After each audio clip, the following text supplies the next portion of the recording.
Bueno, estamos aquí en la Feria Internacional del Libro de Bogotá, en el stand del Líbano, Tolima, y nos hemos encontrado con el poeta Juan Manuel Roca. Venimos de visitar y aprovecho que tú fuiste una persona clave y fundamental en el magazine dominical del Espectador. Hay una pequeña exposición de portadas aquí ¿Cómo no? en el stand del Ministerio de Cultura. Eh, Preguntarte de esa época y la significación que tuvo y la importancia. Así, Todos nosotros nos iniciamos en muchas cosas leyendo el magazine del Espectador. sí, yo creo que lo más grato es lo que acabas de decir.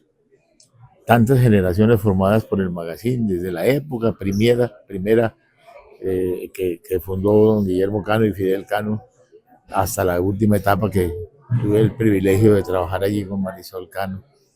Porque de todas maneras era un magazine que, digamos, lo mejor sobre el magazine lo dijo un niño campesino de Sahagún. Dijo que a él le encantaban los domingos porque compraba el magazine y le encimaban el periódico. De manera que había una penetración tan singular para una cultura tan aislacionista, tan escindida, tan jerarquizada como la nuestra, y era que el magazine llegaba a muchos sitios, a muchas partes, en la época de la violencia en Medellín contra el espectador, circulaba de manera clandestina. Y si uno toma las secciones que hay allí de artistas plásticos, de poesía, de narrativa, encuentra que en cada sección hay la posibilidad de hacer casi una pequeña bibliotequita. O sea que el magazine fecundó muchas cosas, muchas ideas y muchas generaciones.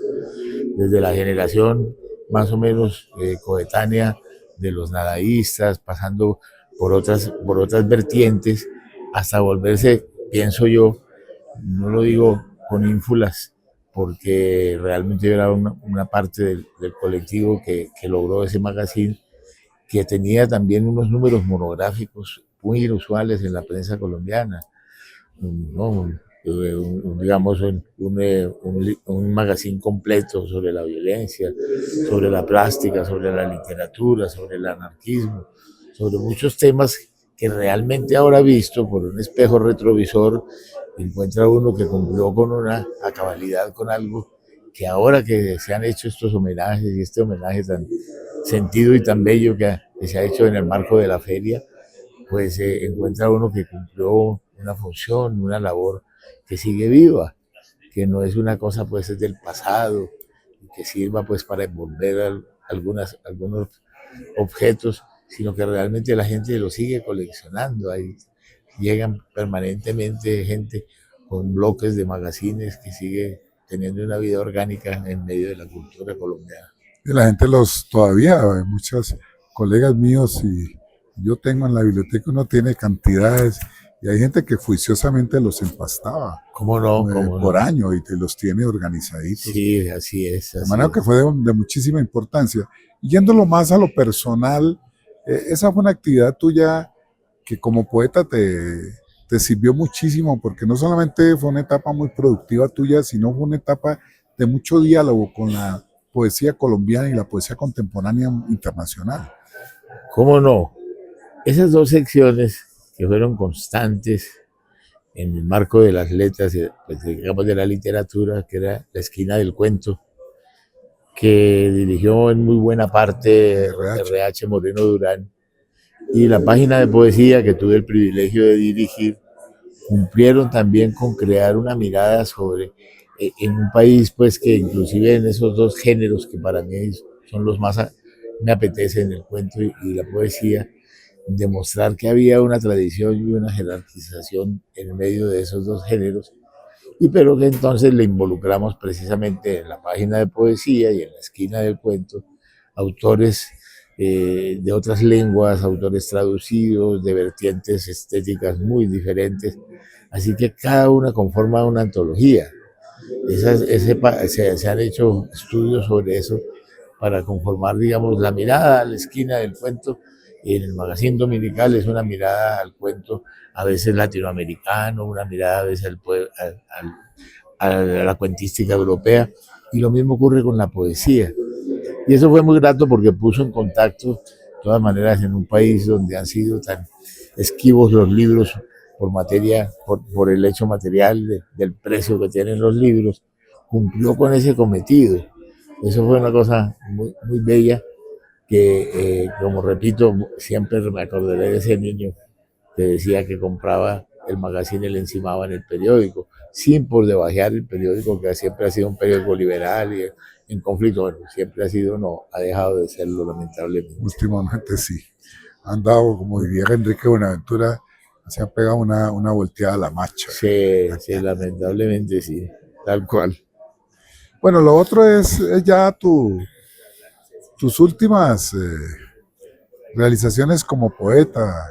Juancho, nosotros que te conocemos desde hace varias décadas, siempre te seguimos. Por ahí veo una antología tuya muy bella de la Universidad de Ah, Antioquia. sí, Hay una poesía reunida hecha por el Fondo de Cultura. cómo Y bueno, no. yo creo que se mueve mucho tu obra para que le hablemos a nuestros oyentes en qué anda Juan Manuel Roca Poeta en estos tiempos. Pues bueno, acabo de publicar ese libro, ocho estaciones en la Universidad de Antioquia, y una antología pues de mi obra, con la misma recopilación de uno de los, con el título de uno de mis libros publicados, que es Luna de Ciegos, que es un compendio de todo lo que he escrito en poesía. Y ahora acaba de salir un libro que es bastante singular y le tengo mucho aprecio, que fue Cosas que recogió Henry Posada, y se publicó un libro muy bonito, hablo en la materia física, que se llama Rocabulario. El vocabulario es que Henry se ¿Eso lo publicó qué editorial? el que acaba de salir recientemente es del taller de edición de Luis Roca. Ah, claro. Pero había otra edición hace unos 5 años de Ícono, y tiene esta segunda edición, que son como aforismos, pensamientos sueltos, fragmentos de poemas, esquirlas de lo que yo he escrito, con un carácter más o menos crítico, ironista, y de ahí el nombre Vocabulario. Vocabulario, excelente. Bueno, tú tienes un prestigio inmenso entre todos nosotros porque tú eres una persona de una inteligencia rápida para sintetizar, dijéramos poéticamente, o con los mecanismos de la poesía, situaciones, personajes, ideas, circunstancias. Y eso me lleva a preguntarte, algo por esa línea que tú siempre has tenido en tu poesía, que es muy crítica, muy profunda, pero a veces con un humor muy fino. Ah, sí. Yo soy de la teoría de que la poesía lírica, excesivamente lírica, y que no aterriza en circunstancias de orden social y político, es carente. Hay quienes dicen que la poesía no puede ser política. Esos que dicen eso que están diciendo es una posición política. Uh-huh. Política en contravía de lo que pensamos muchos, y que yo creo que hay que adosarle el humor, porque nuestra poesía, nuestras obras literarias en general han sido muy solemnes. Si uno lee, por ejemplo, La Generación Piedracelista, ahí no hay una gotita de humor, y en cambio con los nuevos sí, por ejemplo con Vidales, con ciertas cosas de Grey. Ese ingrediente a El mí me Tuerto interesa, López. el tuerto que es maravilloso, inclusive eso nace con José Asunción Silva, con Gotas Sí, Amargas, Gotas Amargas. que es una cosa crítica desde el humor. Entonces a mí sí, eso que señalas con mucha precisión y que yo comparto con agradecimiento, es que el aspecto ironista, digamos, lúdico, sarcástico, me interesa mucho, y no tanto de una manera preconcebida, sino dejando que eso fluya a la hora de la escritura, no poniéndole talanqueras para hacer el gran retórico, el gran lírico.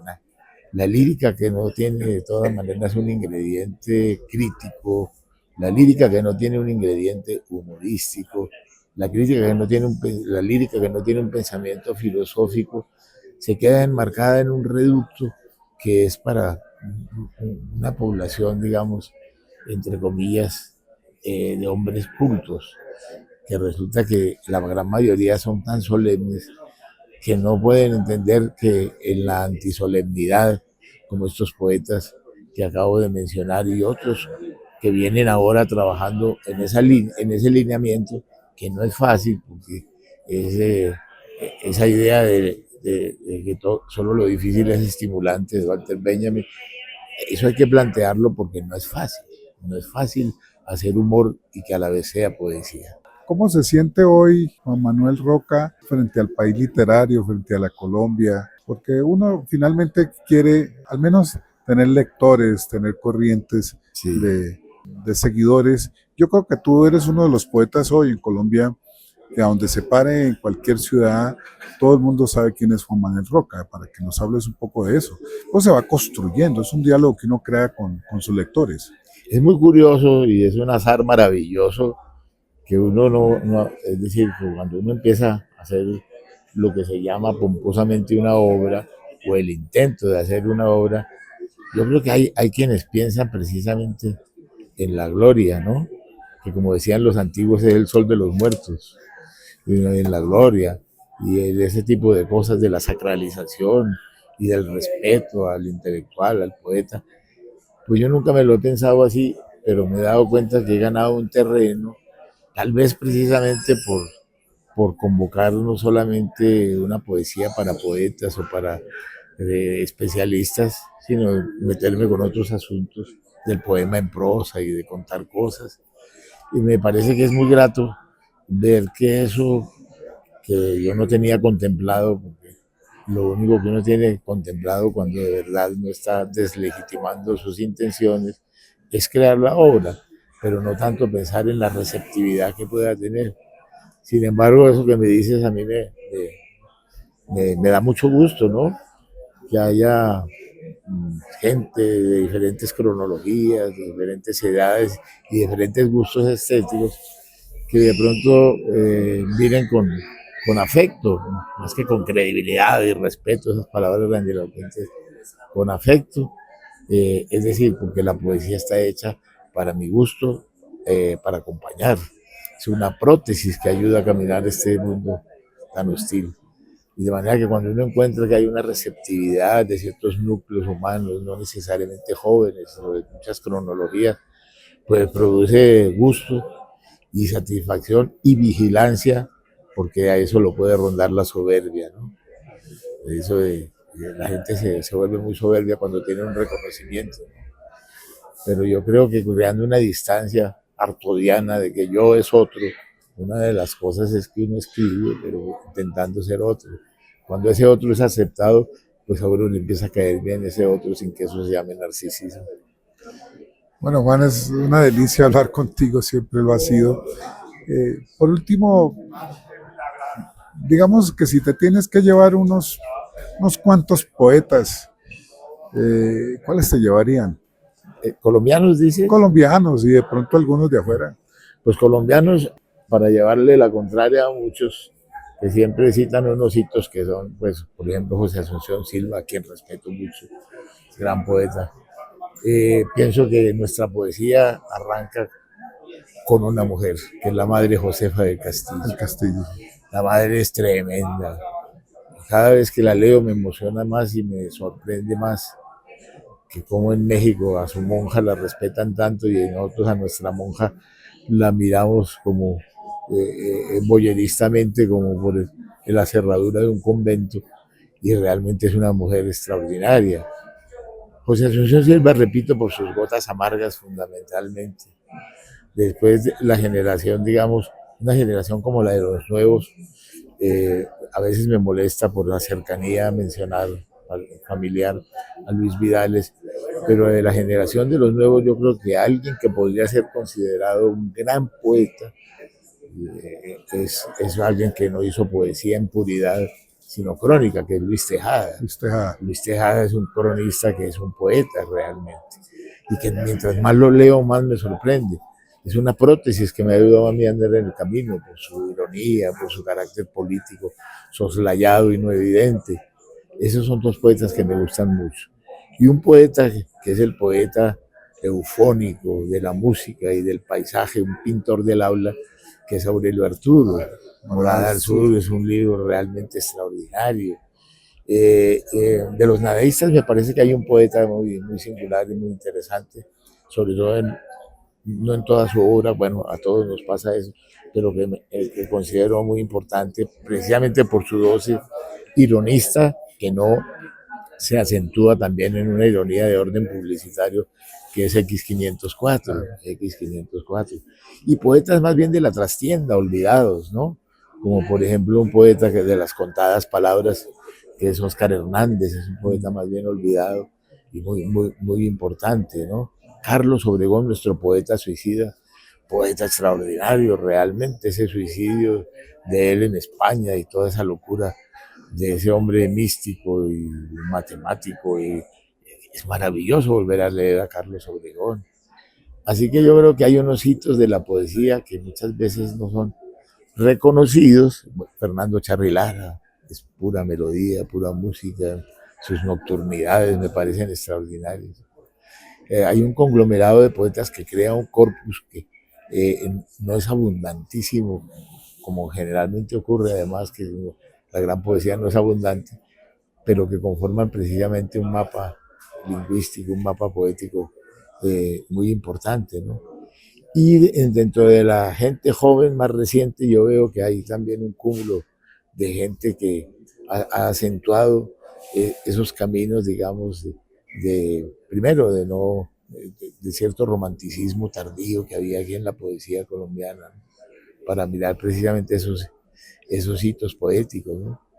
Yo creo que en eso nos enseñó mucho como buen ensayista que era Fernando Charri-Lara. Pero tú tuviste mucha cercanía reciente con un poeta como Rómulo Bustos. ¿Cómo no? Rómulo, mira, aquí hay unos poetas de la generación de Rómulo que me parece que ya tienen construida una obra muy bella. Uno es Rómulo, otro es Nelson Romero, el Nelson, tolimense, el y tolimense. otro es un poeta que cada vez me gusta más, que es Horacio Benavides, ¿no? Me parece que tiene unas obras muy Claro, conformadas sí, ya y muy maduró bellas. muchísimo su Mucho, obra. pero mucho, y con esa actitud de él, serena y como tan discreta, ya tiene una obra muy importante, creo yo.